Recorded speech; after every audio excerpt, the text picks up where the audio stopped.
إلى حضرة سيدنا محمد مدرجة من الأودين السماء حول رسول الله سيدنا حضرة سامي الولاية وإلى حضرة من يرسل في القرية رحمة الله عليه شهد الليل والأمور الفاتحة أعوذ بالله من الشيطان الرجيم بسم الله الرحمن الرحيم الحمد لله رب العالمين الرحمن الرحيم مالك يوم الدين إياك نعبد وإياك نستعين اهدنا الصراط المستقيم صراط الذين أنعمت عليهم غير المغضوب عليهم ولا الضالين ثم إلى حضرة جميع مشايخنا ومشايخ مشايخنا في المحاضرة المتقدمة مشايخنا مشايخنا في المحاضرة من صلاه جميع مشايخنا ومشايخنا في المعرفة وهذا القرآن رحمة الله عليهم شهد الله لهم الفاتحة أعوذ بالله من الشيطان الرجيم بسم الله الرحمن الرحيم الحمد لله رب العالمين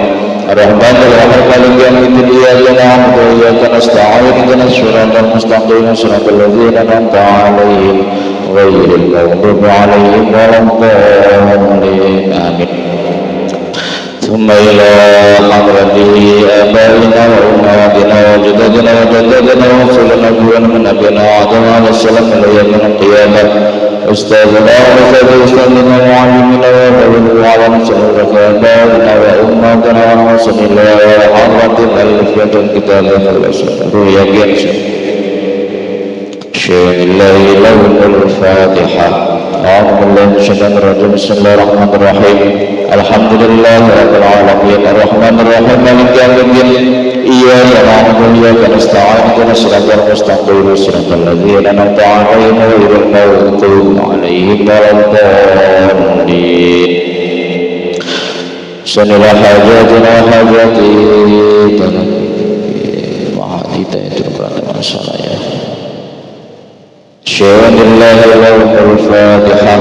A'udzu billahi minasyaitonir rajim. Bismillahirrahmanirrahim. Alhamdulillahi rabbil alamin arrahmanir rahim maliki yaumiddin iyyaka na'budu wa iyyaka nasta'in ihdinas siratal mustaqim siratal ladzina an'amta 'alaihim ghairil maghdubi 'alaihim waladdallin. Amin. Bismillahirrahmanirrahim. Bismillahirrahmanirrahim. Wassalatu wassalamu ala Rasulillah Sayyidina Muhammadin sallallahu alaihi wasallam ibnu Abdullah la hawla wa la quwwata illa billah amma ba'da. Qala rabbi shrah li sadri wa yassir li amri wahlul 'uqdatam min lisani yafqahu qawli. Al-ayah sadaqallahul azim. Alhamdulillahirabbil alamin. Kita dipertemukan kembali oleh Allah pada hari Sabtu 23 Maret bertepatan dengan tanggal 12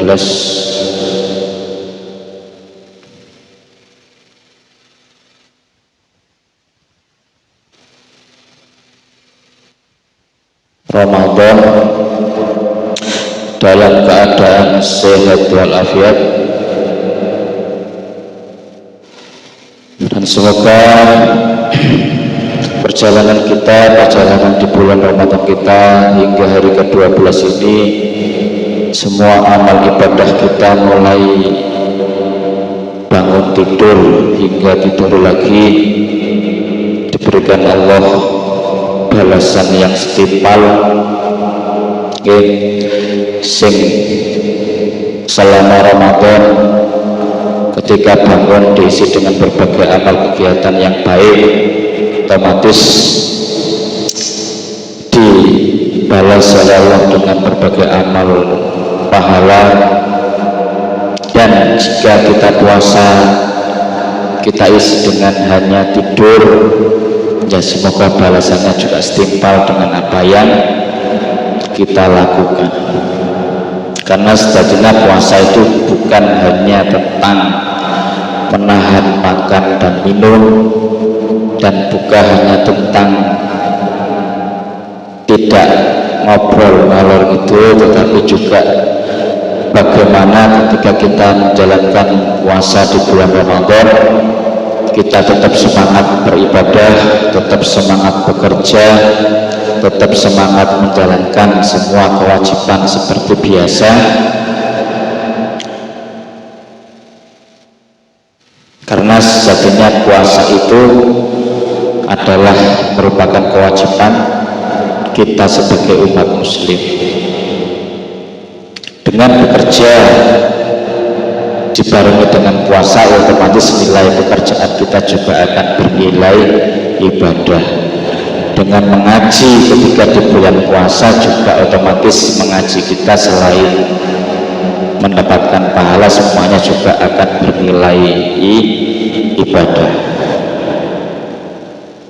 Jadi jangan pernah berharap hasil yang kita dapatkan akan sama jika apa yang kita lakukan tidak sesuai dengan apa yang seperti biasa kita lakukan. Hasil yang didapat orang berpuasa dengan tidur saja, dengan hasil yang didapat orang yang berpuasa tetap bekerja mencari nafkah, tetap mengaji, tetap menjalankan kegiatan yang lain akan berbeda, kadarnya akan berbeda. Itu yang perlu diperhatikan. Maka semoga apa yang menjadi kebiasaan kita, rutinitas kita tentunya senantiasa dibimbing oleh Allah dan kita senantiasa diberikan kemudahan dalam menjalankan ibadah itu. Amin ya rabbal alamin.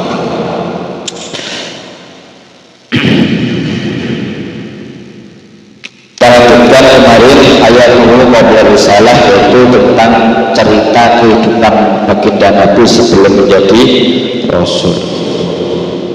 Yang pertama, inama qorabal arba'ina min umrihi akhbara ibti'ada an-nasi wal ibadah, yaitu ketika hampir menjelang usia 40 yang telah kita sampaikan kemarin, Kanjeng Nabi lebih menyukai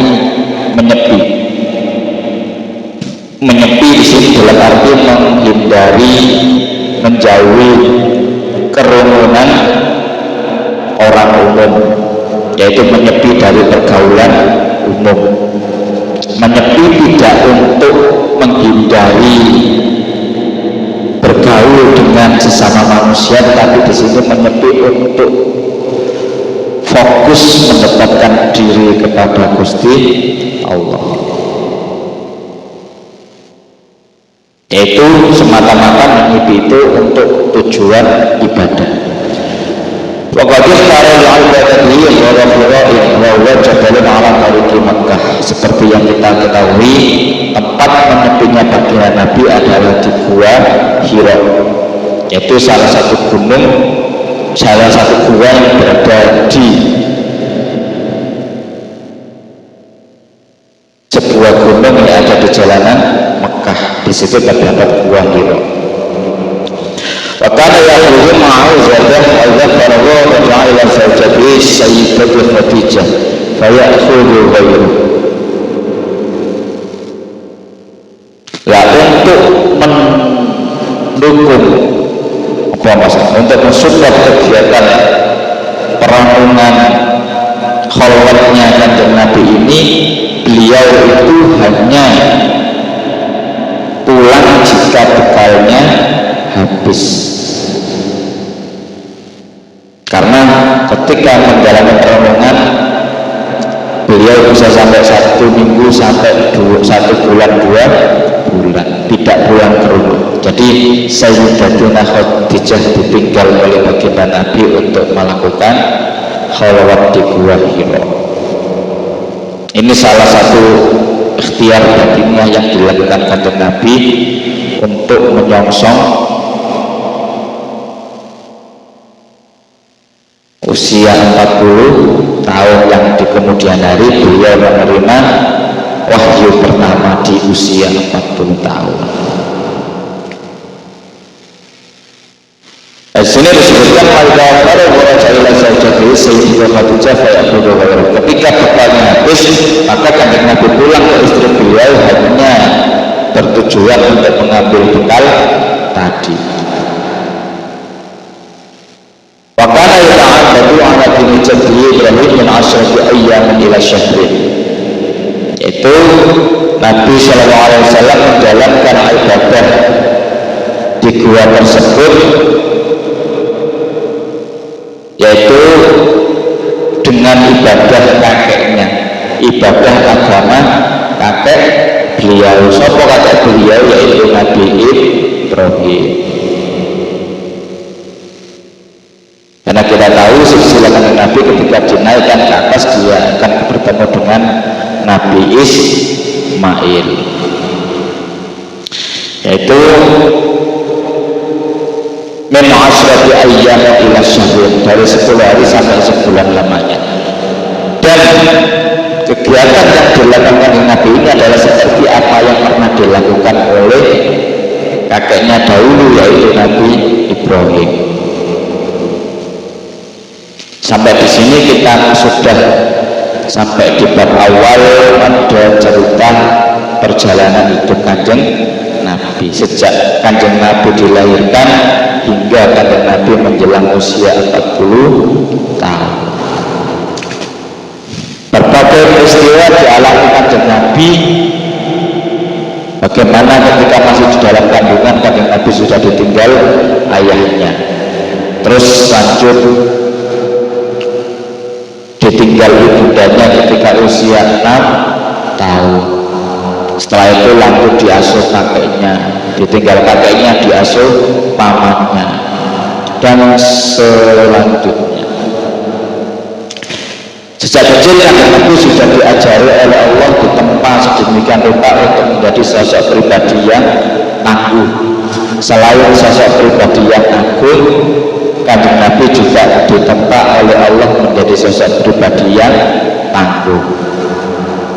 Salah satunya Kanjeng Nabi juga tidak tidak mengkiri bahwa juga pernah menjalankan mengalami masa-masa kecil seperti masa-masa kecil yang dialami oleh anak-anak yang lain. Kalau saat itu ada Nabi di usia berapa itu yang mengembala kambing itu ya. Nah, proses perjalanan Nabi mengembala kambing ini semasa kecilnya ini sebagai salah satu cara Allah mengajari Kanjeng Nabi menjadi sosok seorang pemimpin. Piye caranya sebelum rambut manusia itu diuruki caranya rambut kambing. Tetapi dengan tanpa susah payah Kanjeng Nabi mampu menjalani itu ya. Karena Kanjeng Nabi memang dari awal sudah diciptakan oleh Allah menjadi sosok manusia pilihan. Dan dia memang sudah diciptakan untuk menjadi sosok pemimpin bagi umat manusia.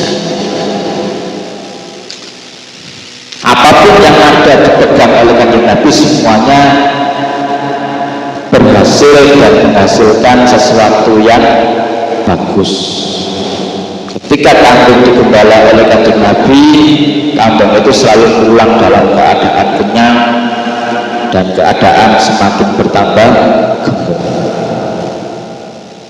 Ketika selanjutnya di masa-masa remajanya, ketika Kanjeng Nabi dipegang amanah, diberi amanah untuk dikasih modal Sayyidah Khadijah menjalankan dagangannya ke Syam, juga ketika pulang dari berdagang beliau membawa kembali modal itu justru dengan berlimpah ruah, mendapatkan hasil yang luar biasa.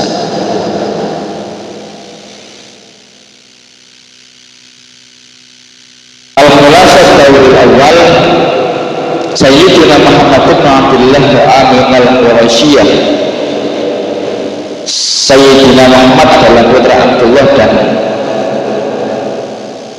Aminah dari bangsa Quraisy. Wa akhirul anbiya, dia adalah akhir atau penutup para nabi. Wa rasulullah ila jami'in nas, dan dia adalah utusannya Allah untuk seluruh umat manusia. Liya'budullah wahdahu wa la yusyriku bihi syai'an. Jadi bedanya Nabi Muhammad dengan nabi-nabi terdahulu, kalau nabi-nabi terdahulu itu sebagian besar adalah diperintahkan Allah untuk berdakwah bagi kaumnya sendiri. Tetapi untuk Nabi Muhammad, beliau adalah Rasulullah ila jami'in nas, yaitu Rasulnya Allah untuk seluruh umat manusia di muka bumi ini. Apa yang disampaikan oleh kanjeng Nabi yaitu liya'budullaha wahdahu wa la yusyriku bihi syai'an, yaitu untuk mengesahkan Allah, mengajak kembali umat manusia untuk kembali ke ajaran yang benar, ke ajaran Islam, yaitu ajaran yang menyembah Allah Subhanahu wa ta'ala. Karena tidak ada Tuhan yang patut disembah kecuali Allah Subhanahu wa ta'ala. Karena kita ketahui sebelum baginda Nabi lahir, kota Makkah dipenuhi dengan berhala. Kanan kiri Ka'bah saat itu semuanya dipenuhi oleh berhala. Berbagai berhala besar ada di sebelah kanan dan kiri dan di samping Ka'bah. Ada bernama Lata, bernama Uzza, banyak sekali. Kenapa kok kaum kafir Quraisy saat itu kembali menyembah berhala lagi? Karena jarak Nabi sebelum kelahiran Nabi Muhammad sangat terpantau jauh. Seperti itu. Akhirnya mereka kembali kepada kekufuran mereka. Dan kaum kafir sebelum Nabi lahir, mereka sedang dalam kesesatan yang nyata. Jahiliyah. Mengapa disebut kaum jahiliyah? Karena mereka kaum yang selalu mengedepankan kesombongan. Mereka bangga akan kesombongan mereka. Salah satunya ketika mereka di antara mereka lahir seorang anak perempuan, maka oleh mereka akan dikubur hidup. Karena bagi mereka memiliki keyakinan ketika seseorang memiliki anak perempuan itu menjadi aib bagi keluarga mereka. Dan ketika mereka melahirkan anak laki-laki juga akan dibunuh oleh mereka karena dianggap dia akan mengganggu kehidupan mereka, mengganggu terkait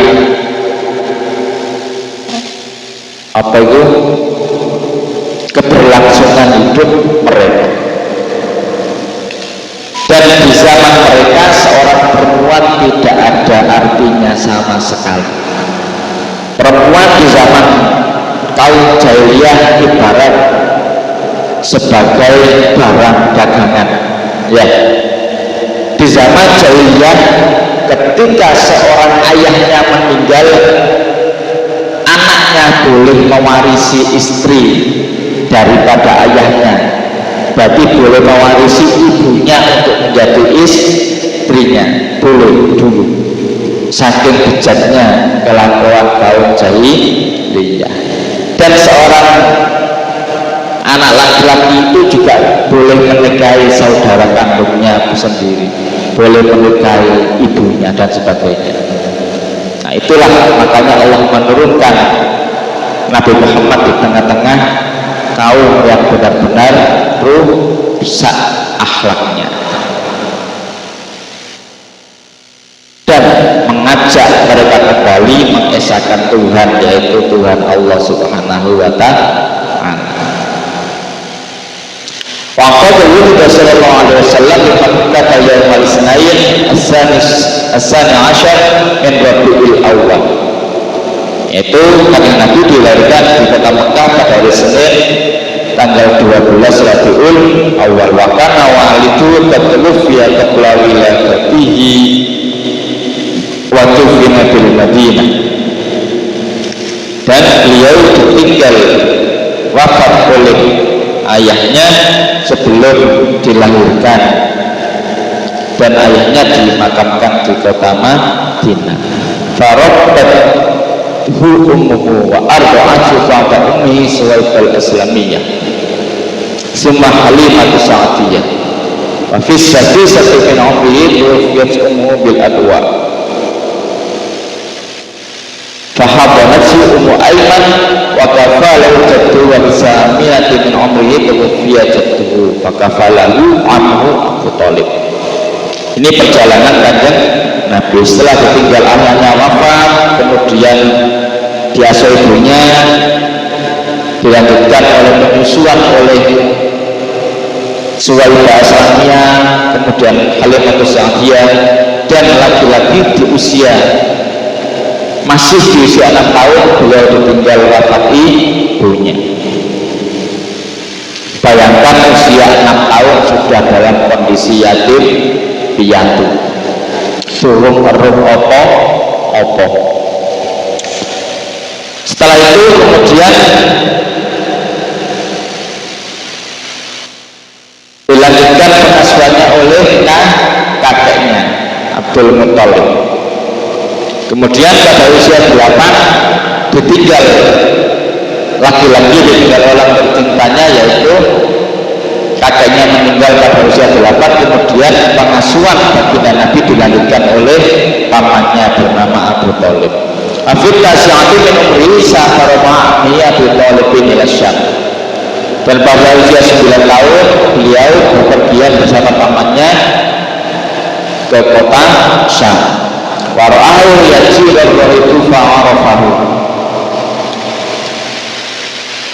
Dan saat kemudian yang pertama inilah beliau bertemu dengan seorang ahli kitab bernama Buhairah atau Bahirah, yang mengatakan bahwa kepada pamannya bahwa si keponakan ini dia nanti akan menjadi sosok manusia yang agung, yaitu menjadi Khatamul Anbiya, seperti yang telah diceritakan di dalam kitab Injil. Wakil Khamisatul Ashrin min umrihi safara bi tijaratil Sayyidah Khadijah, yaitu pada usia 25 tahun Nabi kembali ke kota Syam untuk menjalankan dagangannya Sayyidatina Khadijah. Tersirat Bapak dari Mu'ayyid Bishahroni tazawwaja biha wa kana umruha 40 sana. Sekembalinya dari negeri Syam selang 2 bulan beliau dinikah oleh siapa? Sayyidatina Khadijah. Bocor kan?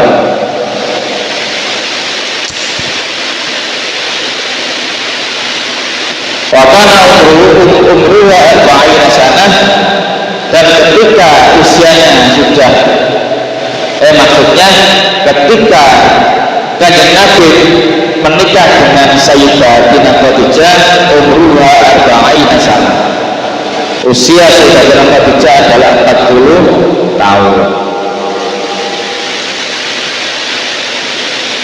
Wabil khamisati wa salasin min umrihi syaraka ma'a Quraisyin fi bina'il Ka'bah. Dan pada usia 35 tahun Kanjeng Nabi bersama kafir Quraisy ikut membangun Ka'bah, yaitu menjadi penengah dari perselisihan yang dilakukan oleh kaum kafir Quraisy terkait siapa yang berhak meletakkan Hajar Aswad pada tempatnya kembali. Maka melalui sayembara yang dibuat oleh kaum kafir Quraisy, maka orang yang pertama kali masuk Masjidil Haram waktu itu adalah Nabi Muhammad. Waqad ishtahara baina qaumihi bil khisalil mahmudah. Sejak itu Nabi Muhammad memiliki akhlak yang terpuji, perbuatan-perbuatan yang terpuji, yang itu menjadi sesuatu yang membuat kaumnya dan keluarganya baginda Nabi begitu mencintai Kanjeng Nabi, wayah tarimunahu, dan menghormati Kanjeng Nabi.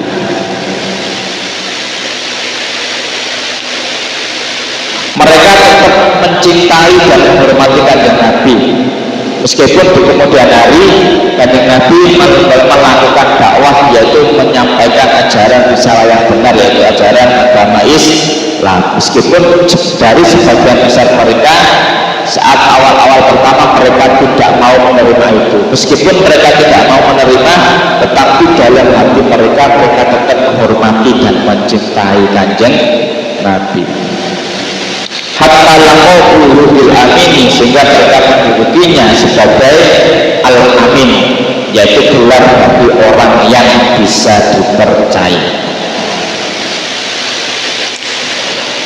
Waqad hafidhahullah min amalil jahiliyah,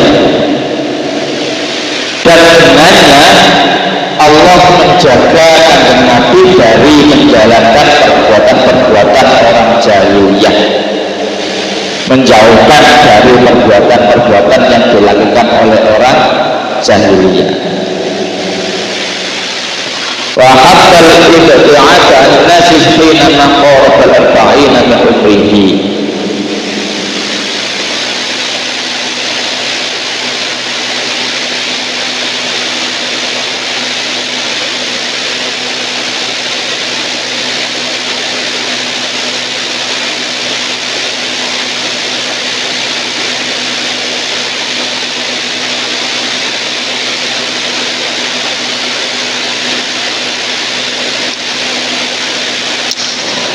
Wa habbal ibti'ada an-nas hina naqara al-arba'in min umrihi, dan beliau lebih mencintai untuk suka untuk menyendiri ketika menyendiri dari siapa, yaitu menyendiri dari pergaulan manusia ketika menjelang usia 40 tahun.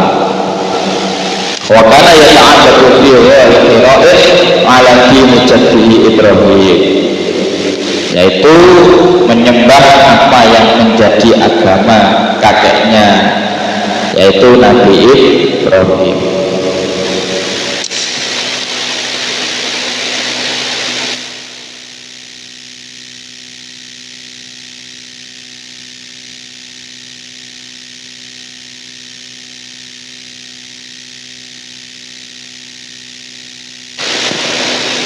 Ad-dawr tsani min hayat Rasul sallallahu alaihi wasallam, yaitu periode kedua, yaitu permulaan periode kedua hayat Rasul sallallahu alaihi wasallam saking kehidupan Nabi Muhammad sallallahu alaihi wasallam. Bad'u nuzulil wahyi, permulaan turunnya wahyu. Bad'u nuzulil wahyi. Lama balaghal arba'ina min umrihi fa'atallahu basyiran wa nadhiran wa da'iyan wa haqqi bi'idnihi wa sirajan muniran.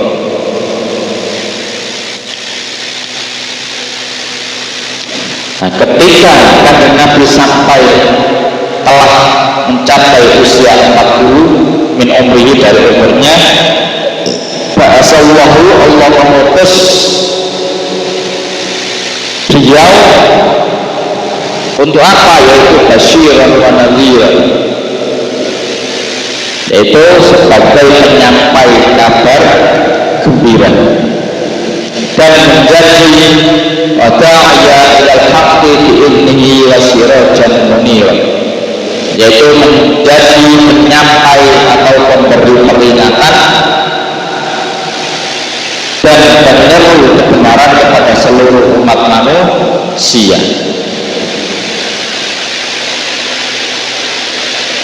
Nah, di sini nanti ketika kanjeng Nabi sudah diangkat menjadi seorang penyampai risalah, kanjeng Nabi tidak ujuk-ujuk langsung berdakwah secara terang-terangan kepada kaumnya, tetapi kanjeng Nabi berdakwah secara sembunyi-sembunyi terlebih dahulu.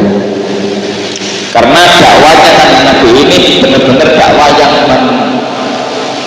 menunggu apa yang disampaikan oleh Allah Subhanahu wa Ta'ala, murni pokoknya Allah perintah ini, ya baru kanjeng Nabi melaksanakan perintah itu dan menyampaikannya.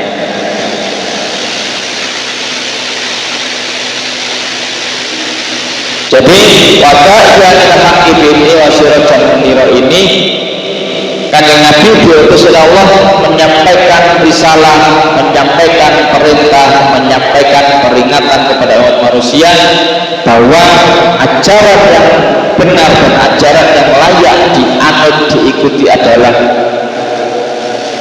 ajaran Islam, yaitu dengan menjalankan perintah Allah Subhanahu wa Ta'ala dan menjalankan apa yang disampaikan oleh baginda Rasul Muhammad sallallahu alaihi wasallam.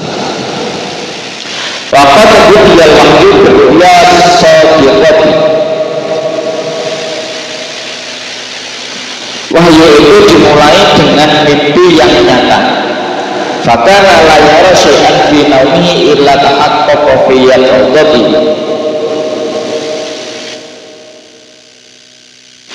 Dan tidak ada seorang pun yang Nabi impikan dalam tidurnya melainkan benar dalam kondisi terjaga.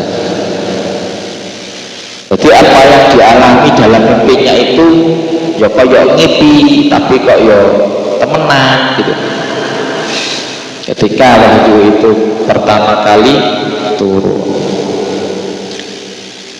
summa nazala alaihi ruhul amin Jibril wa huwa ta'addadu fi ghari Hira'in. Kemudian turunlah kepada Nabi Muhammad yaitu ruhul amin. Siapa ruhul amin? Yaitu malaikat Jibril kepada Nabi Muhammad saat beliau sedang beribadah di gua Hiro. Turun dalam model seperti apa? Ya dalam wajah sesungguhnya malaikat Jibril.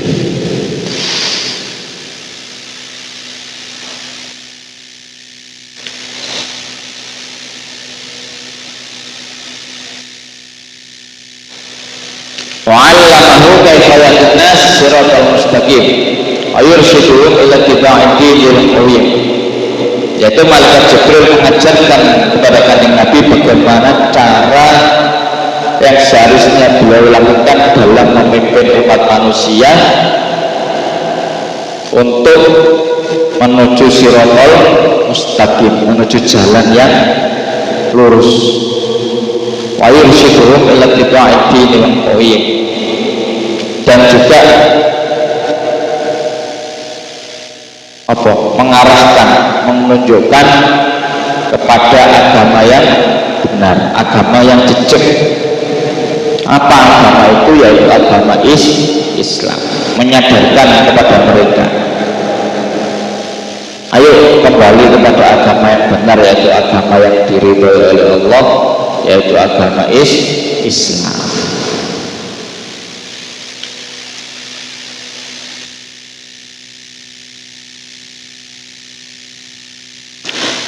Asilatul mata Muhammad sallallahu alaihi wasallam kaifa budi al-wahyu man nazala alaihi al-wahyi aina nazala alaihi Jibril madza 'allama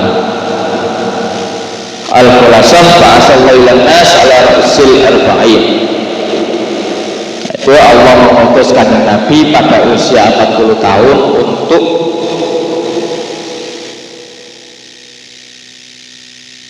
waqad budi al-wahyu berru'yah salihah.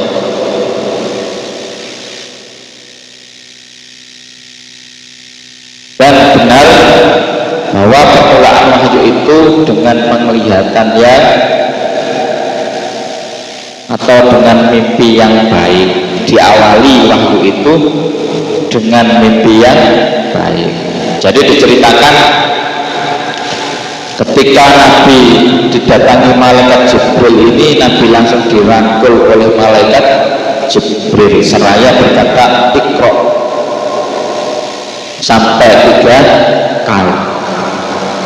Tapi kanjeng Nabi karena memang tidak bisa membaca, tidak bisa menulis, kanjeng Nabi hanya berucap ma'ana biqori'in, aku tidak bisa membaca.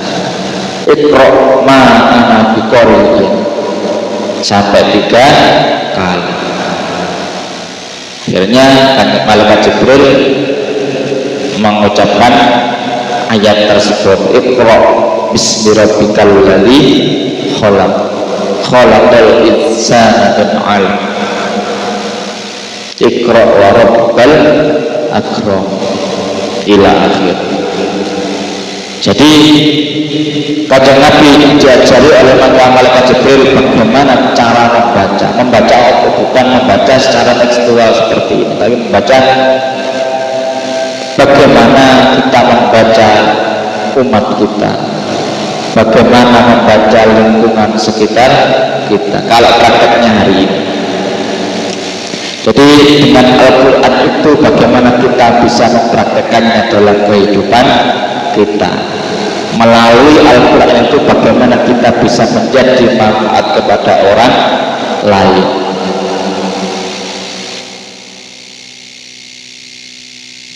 Karena Iqra bismi rabbikal ladzi khalaq, dengan menyebut nama Allah yang menciptakan segala sesuatu. Karena memang Allah lah yang menciptakan segala sesuatu, dari tidak ada menjadi ada.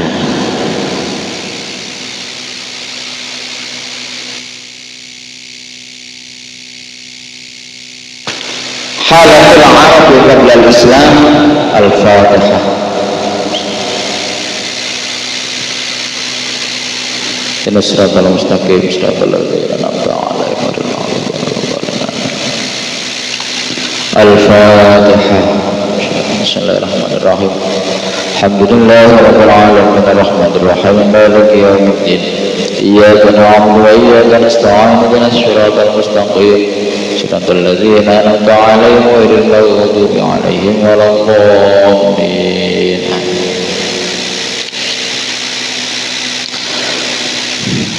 Maulana sholli wa sallim daiman abadan ala habibika khairil khalqi ini huwa al-hadiyul ladzi turja syafa'atuhu likulli hawni minan ahwa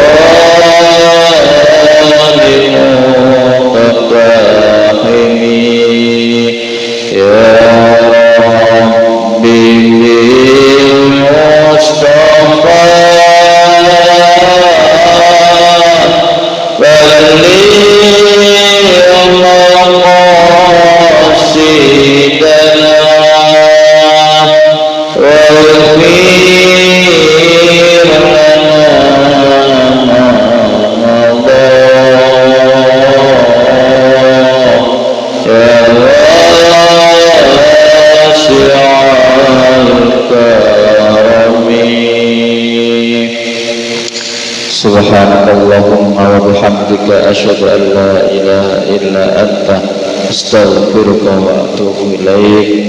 Khairu kalam siratal mustaqim wallahu muwaffiq ila aqwamit thariq. Assalamualaikum warahmatullahi wabarakatuh. Allahumma shalli ala Muhammad